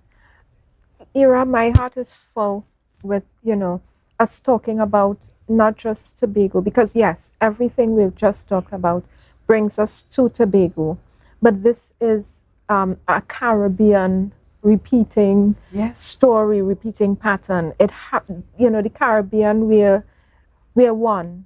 We're family. And I love the story you're telling of coming from one continent to the Caribbean, where you now become a child of the Caribbean. I am. And that's so heartwarming for me, because I feel as if, Caribbean people are special people. Very. We're so warm and sometimes very, very we say what we mean. We're very straightforward, very down to earth, but the love, the warmth that you feel there, I think, can't be denied, no matter where you go in the Caribbean. And tomorrow is Independence, guys. We're going to be 61 tomorrow. Ira, could you take us into that passage where you decided you're going to go and learn to cook from Miss Wheeler? That was part of the book that I felt was so homely. Could you read that for us? I'm trying to find it. I think with I think it's page 83 here. 78. Look, 78? Yes. You're so sorted out. To the bottom. So I think from the bottom you want to use that, right? Yeah. But before I say that, what I also want to say about being in the Caribbean is that I was accepted here in a way that I was never accepted in India. My mother is Muslim, my father is Hindu. So in both sides of the family, they were like, oh no, she's not really part of us. And so when I thought about the big picture, I thought, look, we've come from all the continents of the world, from Africa, from India, from Europe, from the Middle East, and we all came with something in common. Maybe I think there was trauma in the way Africans, and to a lesser extent the way the Indians were brought here, because there was a lot of colonialism and there was a lot of brutality. But what happened is that, in a sense, we all wiped away our past. So I think this is like probably one of the most magical countries in the world, because when you wipe away a past of a place like India, you also wipe away the old hatreds, because India is also built on thousands of years of hatreds, of tribal hatreds, and same in a sense, so are parts of Africa. When we came here, there was none of that. We were all wiped clean. And then we started talking to one another, the African to the Indian, to the Chinese, to the Arab. And that is where a whole new identity came about, an identity of continents. I love it. So, okay, so this is when we've come from Tobago. I cross a courtyard. This is when we lived on the fort in Tobago. I cross a courtyard to our neighbors and our first school friends. The boy, David, is in Winky's class. Susie in mine, Debbie in Angel's. Sharon is the baby who Mummy pets up and calls Mouse. Their mother, Mrs. Waterman, who is really Mrs. Wheeler, is a prominent civil servant and a strict single parent. The Watermans have clean, ironed clothes and schedules. They go to church and have baths and bedtimes. Instead of playing that weekend, I asked Mrs. Waterman if I could keep her company in the kitchen. I watch as she stews plums, burns sugar for stewed chicken, bakes a macaroni pie, simmers crab and callaloo. I learn to feed the crabs with hot pepper as they crawl around in a bucket and watch as Mrs. Waterman cleans them before dropping them in the boiling callaloo pot with the coconut milk. I just wanted that to linger in the air for a bit. Because let me tell you, there is nothing sweeter than some good Sunday Creole food. You know? There's nothing sweeter, guys. Nothing. I don't know what you all will be cooking tomorrow for Independence, but if you're going to be doing this menu, crab, callaloo, stew chicken, please call me. Right? Call me. Call up Tobago Updates and say, let me get that number for that girl who does book club corner. I want to invite her over. I'm there, right? Because let me tell you, there's just something so relaxing and familiar about that menu. Even when you talk to persons from other islands, they have variations of it as well. Yes, they right? do. It may not be called callaloo here, but it may be called something else there. You know, it's just these little nuances, but we're so one, we're so intertwined and interwoven into each other. I love that. Ira, when your family decided to come to Tobago, I want you to tell me, one, how did you feel? What was happening within you? Because one thing I love about the book is how you express yourself, how you talk about and excavate your feelings, right? You hold on to a feeling and allow the reader to really get a good view of it, a good feel of it. So I want to know, how did you feel when you heard you were going to be leaving India to come to Tobago? And why did you all leave? Well, my feeling was of excitement because, my father was in the Indian Army, so every 3 years we would move around India anyway. Okay. So we lived in Bangalore, we lived in Delhi, lived in a place called Chandigarh, which is in Punjab.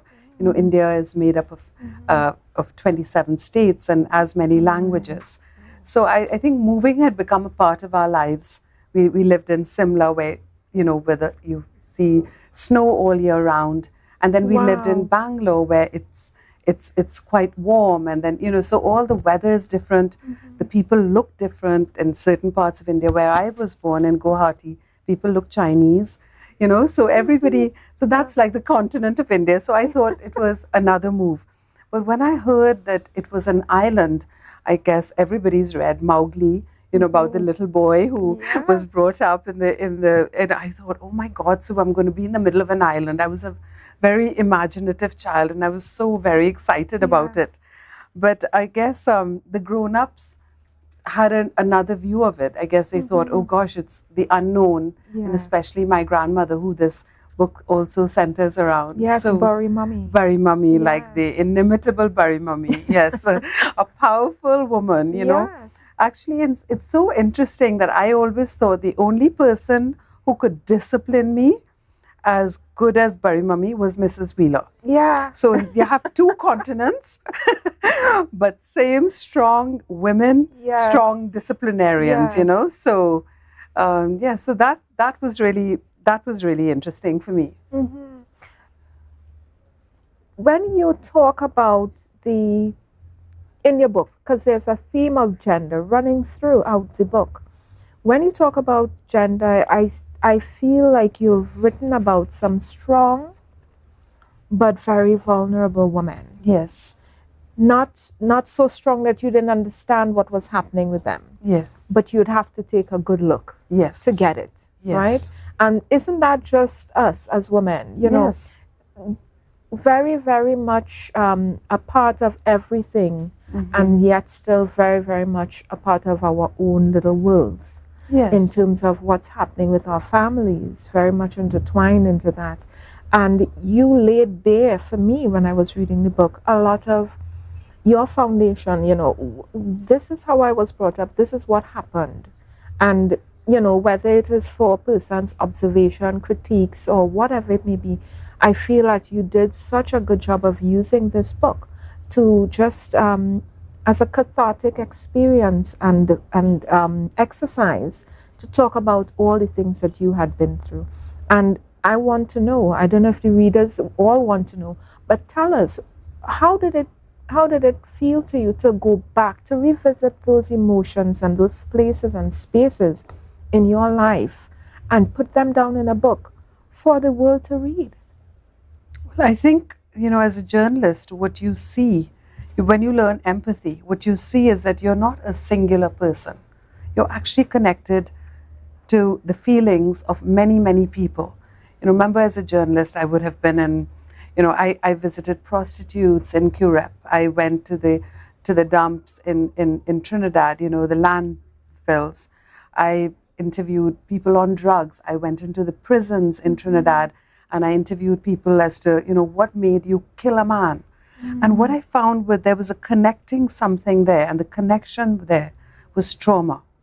So whether you are a 20-year-old man who was in, I don't know whether Siparia or Laventille, and you killed somebody, you had that rage, and I'm an older woman, who was born in India, we have a similar rage. We feel rage as humans in the same way. Yes. So the reason I decided to excavate it was not so much to say this is my story, but which is to say that this is all our story of trauma. So there's the wide story, the international story of trauma of post-colonial societies. Slavery was possibly the worst thing to happen to humankind ever since. Since we've been on Earth, humans have walked the Earth. Yeah. So that's trauma. And then there was indentureship, which was trauma. Then there's the trauma that women have gone through the ages. So there's trauma there. Then there was the trauma that you see in a lot of people are like, why are there so much crime amongst young African and Indian men? Well, because that's trauma that was passed on from colonialism. Yes. It was passed from father to son to son. In fact, my husband was telling me the other day, that the reason there was so much trauma, maybe amid some of the Indian community, was that people weren't paid in cash, they were paid in alcohol. Wow. So, that is, and if you think about what the slavery did, it separated families. It separated the men from women. So we all come from trauma. So, Ira, we're going to take a break now, just a quick break, and we're going to come back. And when we come back, talking about Love the Dark Days by Ira Mathur, I want us to get into this post-colonial conversation. There's something that we must talk about. We're on the brink of independence tomorrow, 61 years of independence, and we must talk about it. And this book brings it beautifully to us. So as we go on a break, you all please stay with us. Get your wine, get your snacks. We're coming back with Ira Mathur, Love the Dark Days.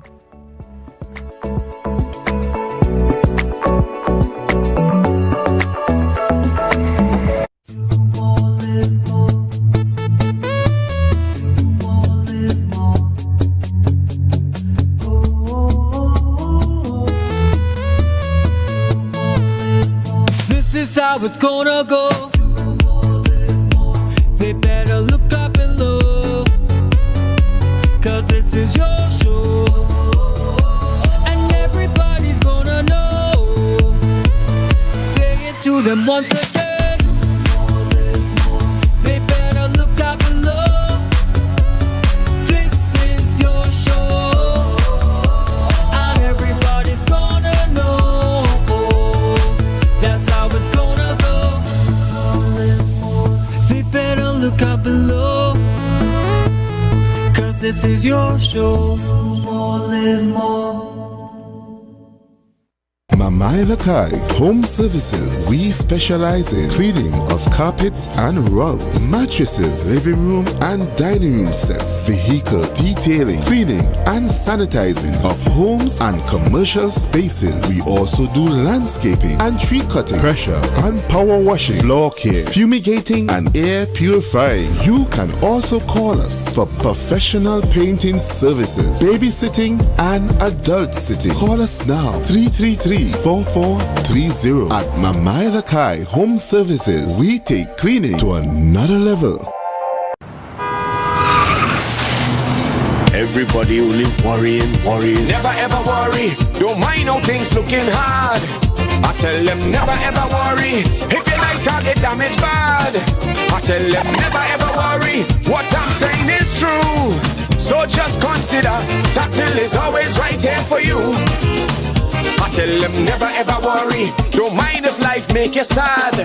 I tell them never ever worry, if your house get flooded out real bad. I tell them never ever worry, what I'm saying is true. So just consider, Tatil is always right here for you.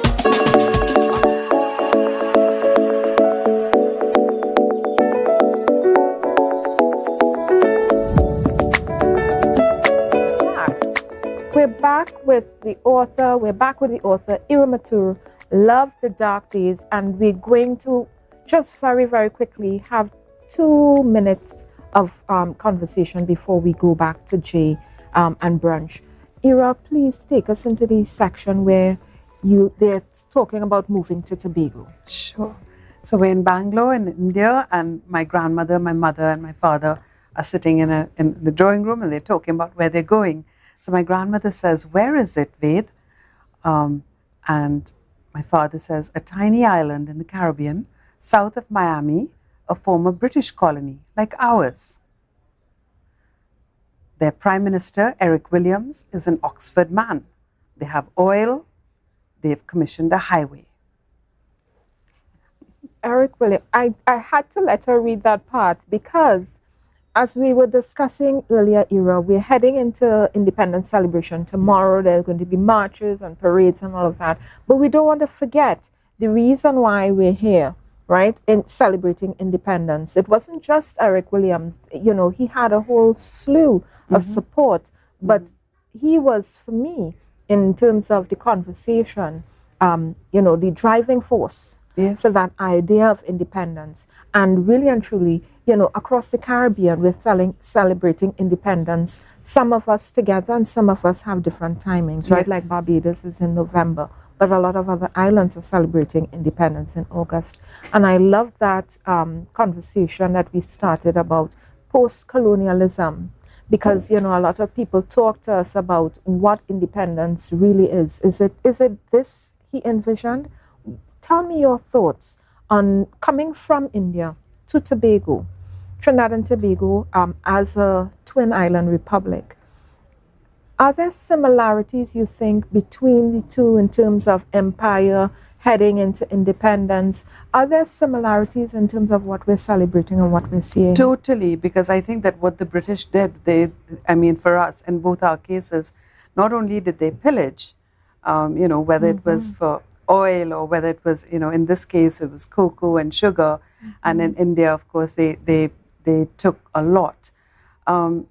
They also did a number on our minds, right? So that we started feeling that we were or they made us feel that that was the mother country and we didn't know who we were. We were all meant to be brown English men and women. And I think that after independence, we have slowly begun to see who we are. Yes. And so our answer to Shakespeare is what? Is who? Derek Walcott. Yes. We found ourselves. And isn't it amazing that we've kind of beat them at their own game, because Sir V.S. Naipaul in his lifetime was known as the greatest living writer in English. Wow. So and today I also want to say that if it weren't for that brilliant mind of Sir Ellis Clarke, he of course charted our first constitution. Yes. And what an amazing job he did at it. And we're still finding ourselves, because often as people in the colonies, we have bought into the narrative that we are not good enough, we're on the sidelines, the main act is happening in Europe and America, when it's not. It's happening right here within us. Guys, we're wrapping up today. We want to thank you for tuning in with us today. It is pre-independence. We're celebrating right before independence, which is tomorrow, and we want to thank the Media Association of Trinidad and Tobago President Ira Mathur for being with us today to talk to us about Love the Dark Days, her book about her life, her memoir. And as we close off, we want to invite you to tune in with us next week when we speak to yet another Caribbean author, Mervyn O'Neill, and we will be chatting with him about his many, many books. We want to close with some wine. Thank you, Mainridge Wines, and we cheers. Cheers to Ira, Thank you cheers for having to the me. Caribbean, Cheers. and cheers to you. Happy pre-independence. Happy independence.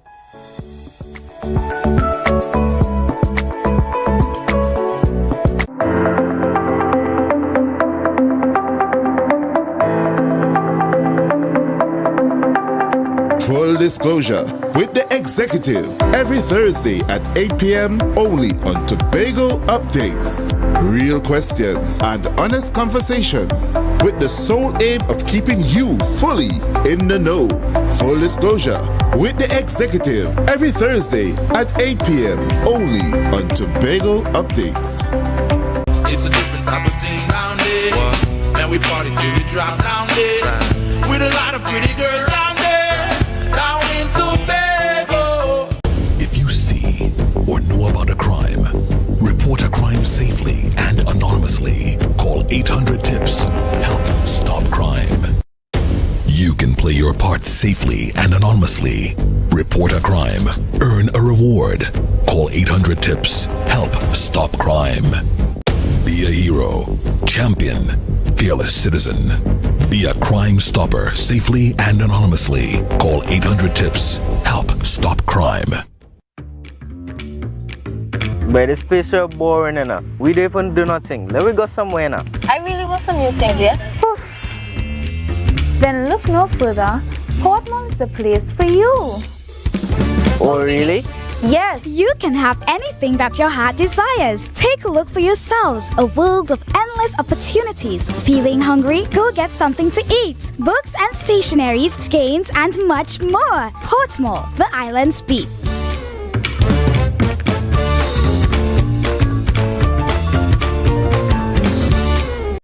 So your car break down Oh, no, not again. and you're worried paying a wrecker could mean a pocket breakdown too. But when you're insured with Tatil, no stress. Yes! A Tatil motor policy has lots of benefits that protect your pocket, like free roadside assistance. That's free 24/7 every time, as many times as you need. Tatil, where people are people. A member of the Ansa McCall Group. All soca lovers, stand up. All soca lovers, stand up. Inner Health, number 13B, Portmore, Scarborough, Tobago, with over 25 years experience, offering services in and not limited to microscopic blood analysis, reflexology, and the sale of a wide range of organic herbal products used to supplement thyroid, lymphatic, heart, kidney, and brain health, and the male and female reproductive systems. Come and chat with us. Remember, your health is your wealth. You can now get whatever you need whenever you need it anywhere in Tobago with Tobago. Your meals, medication, groceries, and shopping all delivered directly to you. No more hassle, no more stress. Get the Tobago app today on Google Play or Apple App Store. That's TAPPOGO and let us deliver to you. Check our website at www.tapogo.app or call the experts at 494-TOGO and 484-4746. Tobago. Relax. We will get it to you. Tobago's at your service.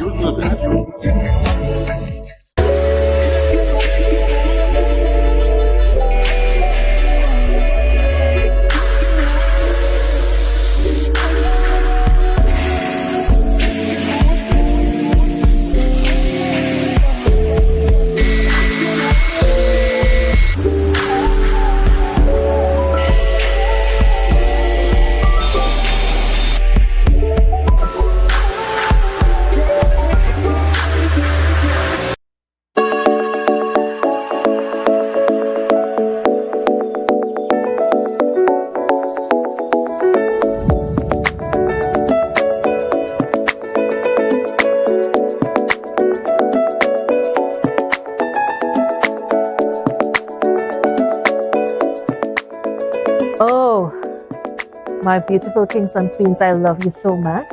And I want to thank you for staying with us. We just wrapped up our wonderful book club segment. My sister Jewel Green was here.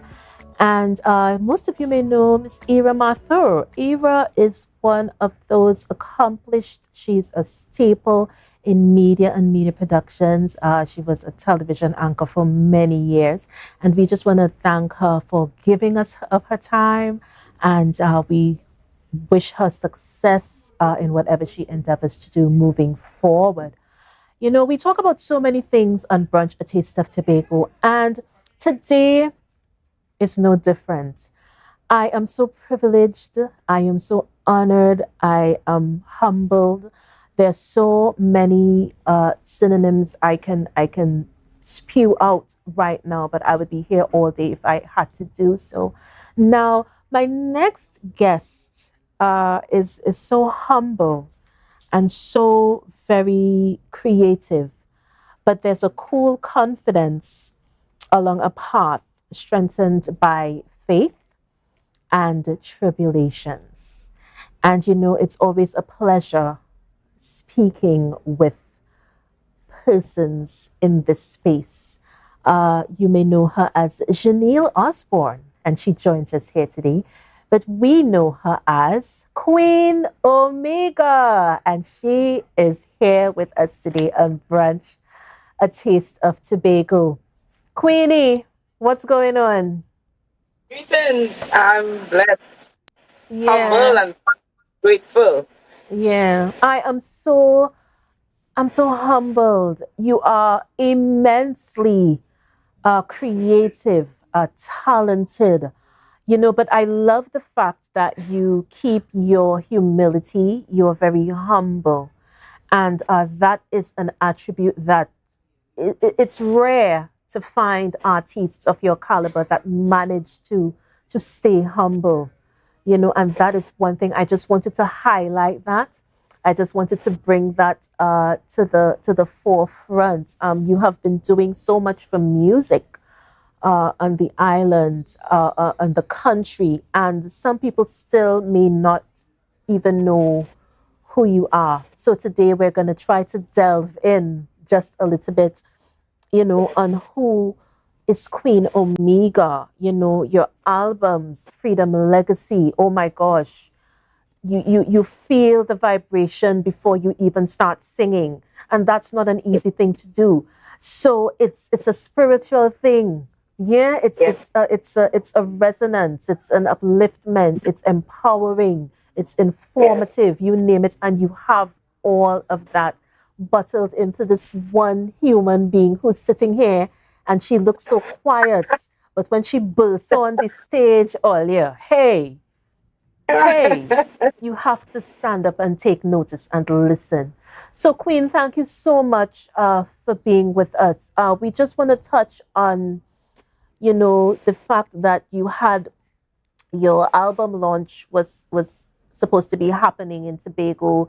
You know, we had some slip ups with our Caribbean Airlines, and you know, things got pushed to the back burner. So we're hoping that you're still coming to Tobago. You know, if there's a date, please give it to us. Definitely. Yes, yes. You know, and When, let's. it's as you said, you know, Yeah. things happen and to go with the flow. You know, I have been trying to put this show together while I was on tour, and officially it was supposed to be in Trinidad, and I was like, nah, man, I feel like Tobago always missing out, and I want to do something for Tobago, especially. And it was, you know, it was a struggle with the flights and everything. So it's not really cancelled. What it is, it's really postponed. Okay. Right? We were postponing the show, and especially for the date of December, I have some Caribbean dates coming along. And I think it will be better if I put Tobago show in that mix, you know? Yeah. Yeah. It makes sense. It makes sense. Because, I mean, there is always, what I love about you, Janelle, there is always a story. I know as a creative mind, a lot of what you put pen to paper, as they say, is from experiences. But what I love about you as a person is that you walk so prominently in your spirituality. And that only comes about when you are knowing yourself and you are learning about yourself and you are learning from mistakes that you have made. You know, you're taking the bitter with the sweet, as they say. You know, and so coming into being an artist, did you always know that you wanted to be a singer, songwriter? Did you always feel that vibration? I deep down on the inside, I think I knew that because my mom told me that from very young. She told me that the voice that I have is a gift, and she said, I prayed so hard when you was in my room, and I know that the voice that you have it is it is one of your divine gifts. So with that being said, deep down on the inside, I knew that sometime in my life, I would have taken music fully. But I wanted to be a journalist first, and then I wanted to be an air hostess because I guess I wanted to travel and I wanted to write because that writing skills was always inside of me. And I wanted to be a journalist because journalists write, right? So, and as I grew older, it just came together. It just came together because I was in school singing throughout my school years from since kindergarten, primary school, secondary school. I was always singing. Even when I left school, they would call me back to do graduation, all the big functions. I did it all. And from my early teenage years, I say, okay, this is what I was born to do, and I just have to embrace it and try and perfect the craft. Yeah, and what I found so interesting is that you started in calypso, because not many people know that. What was that like? What was that like for you? Natural vibes. I mean, growing up in school, you had to do the calypso competition, so I did it. Yes. I remember Miss Eiffel. When she wrote the first composition, long the one. I remember when I did it, I came first, and she promised to me if I won the competition that she would took me to 12 and under, and she did that. And I follow up the years after, doing the calypso competition. So I won 3 consecutive years, in school. And so everyone knew that, hey, she's a singer, she have a nice voice and she could really sing. I just grew up doing all the calypso. I worked in Kenny Phillips' studio from young too. Let me put that in there, I worked in KMP Music Lab. Right. Kenny Phillips studio. I recorded a lot in Kelly Phillips studio. Those were the days where I really get chance to like blossom and really learn my voice and learn self-control, breath control. I was working at KMP Music Lab in Philippines, South Trinidad. Yes, and we want to say a special good afternoon.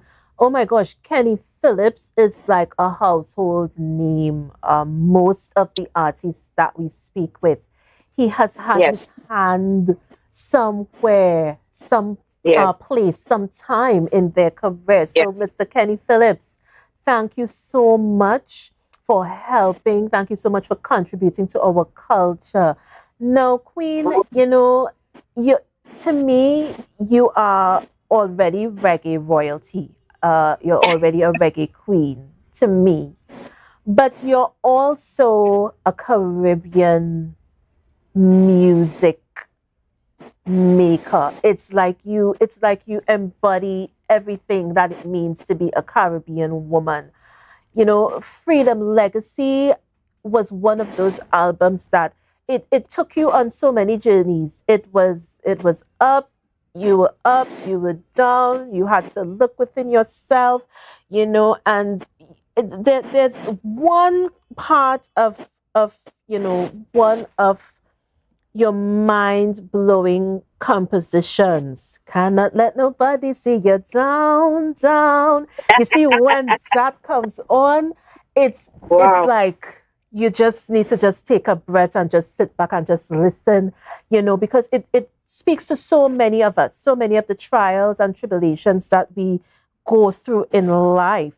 And you have to choose whether you want to get back up or you want to allow life to wrap you up and throw you out, throw out the baby with the bathwater, as they say, and that was one of the songs. It spoke so, and your voice, like I said, when the track comes on, and we hear you, we feel you before you even sing, and that is not an easy thing to do. So it's a spiritual upliftment. It's a cosmic energy that you have, and once you recognize that, you just walk in your purpose. I cannot think of anyone who has ever seen you perform and they aren't uplifted or something that you said or something that you did resonates with them. You know, for me, it was see you down. You know, not let nobody see you when you're down. I say, you know, do not let nobody. You know, Yes. it was that for me, right? But you know, other people would have other things about you or other memories of you that would resonate. But for me, I already see you the way that I see you. You're already royalty to me. The rest of the world may not. The rest of Trinidad and Tobago may not. There are certain spaces that still don't know who you are. But you collaborated with so many people. Oh my gosh, Butcher Banton. Oh wow, Yes. what was that like? It was beautiful. I mean, and I want to say that I really get the opportunity to fly Trinbago flag from very young. I've been working with big names in the industry, Gentleman, Anthony B, Capleton, Sizzler, of course, Buju Banton on my album here. We have Marcus God, we have Sumti, we have Yanis Odoa. You know, these are big names in the industry, Julian Marley as well. We even have reggae ambassadors, reggae empresses from Trinidad, Kushite, Jalifa. And you know, being a reggae ambassador, I really, really love the opportunity of working with other artists, working with other genres of music as well, because this way you get to broaden the spectrum, you know, you get to reach to homes that you know never knew of you. You get to reach, you know, platforms that you have never been on. You get to travel to countries that you have never been. I mean, this music, it's my journey, it's my life. As I say, it's my asphalt, you know, it's my road to walk. And from since I have embraced that I'm a singer, I made a promise to myself that I would only put out positive music, you know, because my mom told me that it's part of the contract. She say, you know, the Almighty gave you a voice, and you can't just use it Vikey and, you know, for your own pleasure. You really have to, you know, sing gospel music. You have to sing jam music, as she does say. She said that music is jam music, and you really have to, you know, put out positive music. So I made that decision from very, very young, and you know, with Rastafari, me grounded. It helped me a lot to continue making that type of music, because you see how the industry is, you know, and in order for me to stand out, I say, well, queen, you really have to be a queen in all levels. You have to you have to look the part, you have to dress the part, you have to walk the part, you have to talk the part. This just can't be music. You really have to embrace this in your life. And as I grew older and I made the albums and I started traveling, I realized the impact that, you know, reggae music have. And when I hit the stage, a lot of times people say Jamaica. I say, no, I'm from Trinidad. Listen, I'm from Trinidad. Yes. When I get on the mic, I would like, you know, I would represent for the island, letting people know that I am from Trinidad and Tobago, a little island where carnival and soca is from, and I'm the reggae queen of my island. I always say that because it's the truth, you know. I am from Trinidad, and I embrace who I am. Little, I always tell people, if you look on the map, you will see it's a little dot, but we are big vibration. We have big vibes, big energy. I always say that to the massive when I out there performing, and it feels good to know that, you know, after all these years, because it's been like 2 decades now, I've really been in the industry officially and professionally. So it feels good to know that I'm still growing, and I can do an interview like this, Tobago updates, to still let people know, yeah, I'm Queen Bigger, hailing from the island of Trinidad, you know. It feels good to see that I'm still growing and the work is not finished, you know. It's just begun. Yes, it's just begun. And I love the fact that you say it's just begun, because it's the journey. It's so vast. We have so many things to do on that journey, so many people to impact. We have to meet people, because persons are usually placed at different junctures of our lives, you know. So it's the journey is a never-ending one. You know, I remember one time I read an article about you, and you were talking about, you know, coming onto the stage, you know, and everybody was talking, and there was all the noise and the clutter and the splatter and wares breaking and all those kinds of things. And when you opened your mouth, there was quiet, there was stillness. And that is something that is your light. And that is your cosmic energy that's coming there. And sometimes you don't even know that you have it until the situation arises. Because you come in on stage and you know, I know everybody talking, everybody doing their own thing. And then you emerge. What was that like for you? How did you feel inside when that happened? That experience, I remember that experience. That was for Caribbean Musical Expo. That was my first trip out of Trinidad.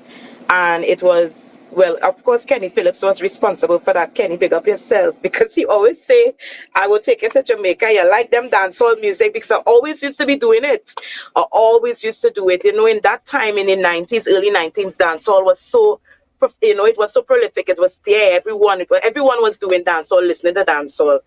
And he carried me from Caribbean Musical Expo. That was in the year 2000. I would never forget that experience. That moment made me realize that I am an artist and that the voice that I have is really, really a gift. It's really divine because everyone was just doing their own thing. And I remember when I started singing, people came towards the stage and they were, well, of course, you're hearing the patois. Who that? I was name. That them Jamaicans was like blown away. They wanted to know who is this young lady. I was still a teenager, you know, but my voice, I had that powerful voice from even that time, you know. And as I grew now, I realized that it is only getting better. It's getting more mature, and even the message that I write now, it's wow.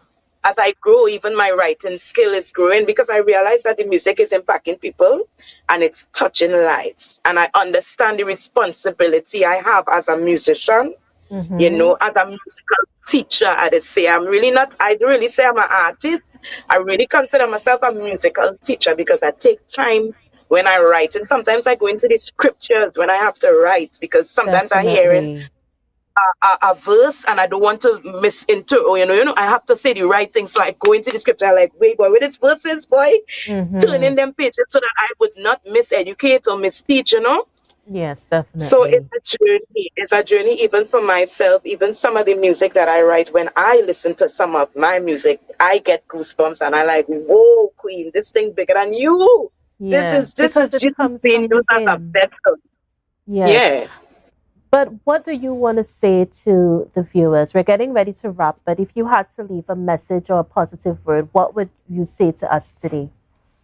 I just want to say thank you, you know, thank you. We are all spiritual people, you know, we are all spiritual being placed here on a journey. And I think that if we all find our purpose, then we'll be able to contribute fully to this place called Earth.